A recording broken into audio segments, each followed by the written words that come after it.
Hasselblad or Hasselblad, which one should you get? Now Hasselblad is sponsoring this video, so obviously the answer is going to be Hasselblad, but since I'm getting paid to do this, let me tell you what this video is and what it isn't. This video isn't going to be telling you about why you need medium format or why you need Hasselblad. This video is for people who've already decided that and they can't decide between these two cameras.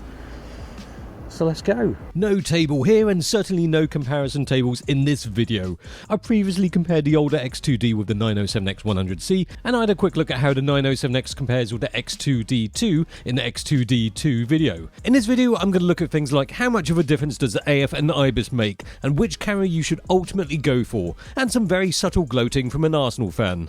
And it's quite an important decision because when you've saved up all of your hard-earned pennies, you want to get the decision right the first time, don't you?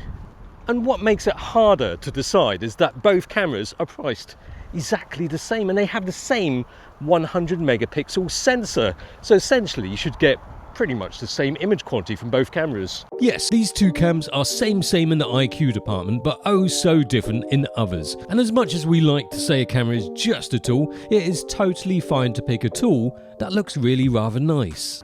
Well, it's got to be said, if you've got a soft spot for the classics, then surely the 907X is going to get you weak at the knees. One thing I like about the 907X is how well they've integrated the digital features into an analog feeling body. Does it really matter when you're taking photos? Well, not really, but a camera doesn't always have to be so practical, does it? Now, I've got a soft spot for the 907X because the first camera that I ever purchased was a Hasselblad 500cm, which looks kind of like this if you squint. Could I have bought a Bronica or Mamiya for cheaper? Well, of course, but I just love the look of the Hasselblad a lot more. Having a camera that you enjoy owning and wants you to go out to take photos, this is what this camera is all about. It is as much about loving the way it looks as how you use it. It's not totally the same as a classic Blad. Due to the screen on the back, you need to hold it out a bit further from your body, but if you want the full waist level finder from the top of the camera experience, you can always just use the 100C bit on the film body.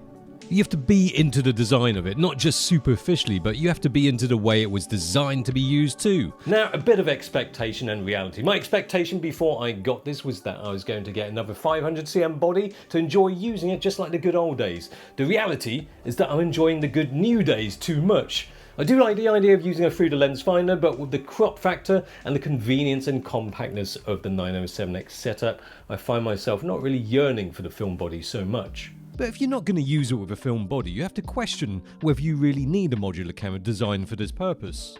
I mean, the 907X is all about the feels, and if you don't have any of that, not even a little twinge, you might as well just get the X2D too. I can't emphasize just how important it is if you really fancy the 907X that you need to be content with having less buttons and dials and the way you hold it. Because I know photographers who initially went for the 907X and eventually sold it and bought one of these. The 907X is made to be used for waist level shooting. Using it at eye level feels a little bit odd and awkward. Oh, and by the way, the screen of the 907X is a little bit less visible in bright direct sunlight compared to the X2D2. But another thing is that you don't have to use the LCD screen with the X2D2. The X2D2 format is just like any other modern mirrorless camera. It's got the grip, it's got the viewfinder, it's got a tilty screen, you just grip it, just like any other mirrorless camera. The 907X is like any other mirrorless camera, only mostly used looking down with the LCD tilted. You just have to ask yourself if that evokes some old school cool, or would it be a novelty that will grow old very quickly. If you can completely put the whole old Hassie nostalgia aside for a moment, the X2D2 is better suited as an only body in more situations and for more lenses. But if you want to use zoom lenses, then I think the X2D2 body is much better balanced for that kind of thing. Not only with zooms but longer primes. Also, longer heavier lenses don't feel as comfortable to use with the smaller gripless body of the 907X. It doesn't quite fit on the 907X. No. It's too front heavy. The X2D2 is a bit heavier, not a huge amount, but it's a mixture of that and the grip that makes a difference for bigger lenses. It just feels a lot more secure in your hands. You could always add the additional grip for the 907X, which also adds extra buttons and 2 dials to make up for the single non-customizable dial on the body. So the single dial on the body, mostly that's fine if you're using anything other than the P lenses, because you've got a custom control ring on the lens anyway, and I prefer to have the lens control ring to change the aperture. But in M mode you have to use the ring around the shutter button to change the aperture. That's non-customizable, so I set the control ring around the lens to something else because there's no point having 2 aperture rings. And the grip, well, I just don't fancy using it. In my opinion, if you're just going to use the 907X with the additional grip most of the time, you might as well just get this. Well, if we're talking about what kind of subjects each cameras are good for, the 907X is okay for a slowed down, more contemplative approach to street photography, less speedy, unpredictable moving subjects. Portraits, That's not what you say when you take photographs, by the way. Oh, that doesn't work. No, that looks awful. That's one way to put a subject at ease. Then there's landscapey stuff. I think you can see a common theme with all these subjects. Basically stuff that doesn't move around too fast, even if it has got phase detection AF and face detect. Well, the X2D does feel like the better body when it comes to moving subjects. For street photography, although I like the 907X for the less intimidating look. I do want to make this work for street photography. I mean, for street photography, it's as discreet as a black box with shiny chrome edges can be. One thing about this waist level shooting where you're looking down instead of looking forwards, it's kind of less confrontational. Well, it's all in the mind of an introverted, slightly suspicious street photographer, but I feel like the 907X stands out less. You know, stealthy and all that stuff. And look, it's worked because I blend right in with the Royal Mail dude. But another thing about waist level shooting, at least for me, is that because you're looking down and not looking forwards all the time, it kind of forces you, or at least it forces me, to look at the screen more intensely to try and get the framing right.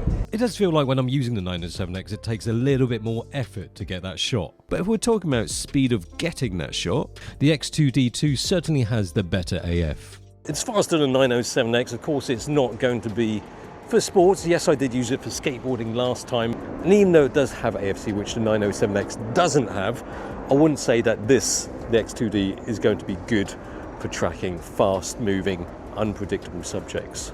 And I don't want to make it sound like the X2D2 has the fastest AF ever. The LiDAR AF does seem to make it a little faster, but it does depend on the lens also. The 35-100 is decent. Also with lenses like the 20-35, it doesn't work with AFC on the X2D2, and I feel like it focuses a little bit slower than the V primes, which works out fine because I think the 38 and 55 are a good fit for street.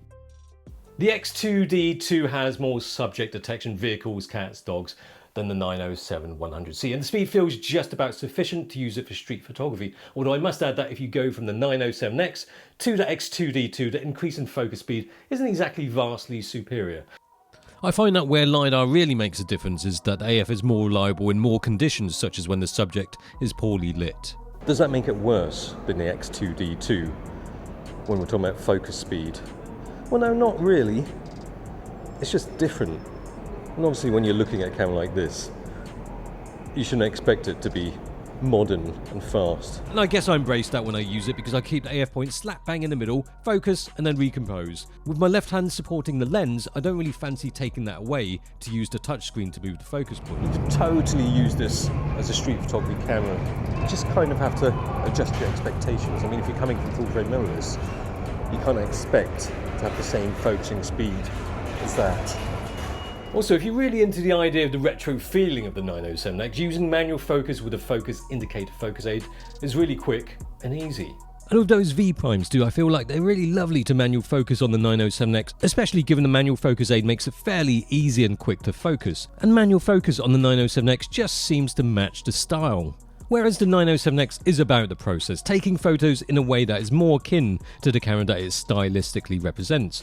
The X2D2 is a technical choice. Aside from the AF, the in-body stabilization of the X2D2 is incredibly useful for a high megapixel medium format camera, when even 60 per second gets affected by minor shakes from hand holding the camera. Of course, using it is a little bit different to the old film Hasselblads. With that, you can shove the body right into your chest, because there's no screen on the back. This one has got the screen on the back. Sometimes with this it feels like you have to let the camera kind of hover in front of you like that.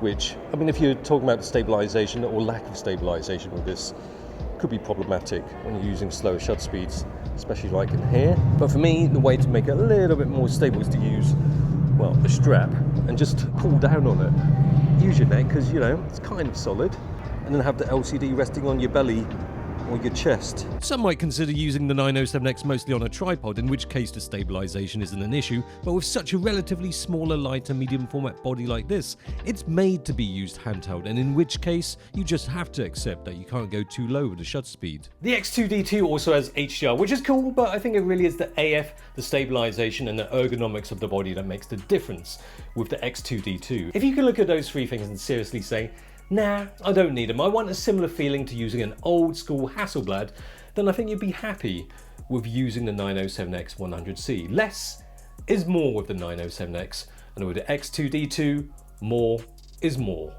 Hasselblad certainly hasn't made it easy on the 907X with the release of the X2D2. Things were a lot simpler before. One represents classic Hasselblad and the other modern Hasselblad, but the modern one got significantly more modern and appealing. As I said though, you really have to be passionate about the old school feels of the 907X, and perhaps having the X2D2 as an option is a good test to see if you really do have the heart for it. I can't logically say that the 907X would be a better choice for all, because from a technical point of view, it doesn't have as much stuff as the X2D2. But when you're looking at more premium cameras, it's not just about buying with your head. I have to admit, when I'm trying them side by side and using the X2D2 for street photography, it does make me fancy a bit of the extra snappiness and the EVF for eye level or waist level shooting. But having other cameras already, I can still enjoy the modern take on an old school style of the 907X. It's my fun time camera that I'm still leaving open to the possibility of using with a film body. But if that doesn't sound like fun, then the X2D2 makes a lot of sense.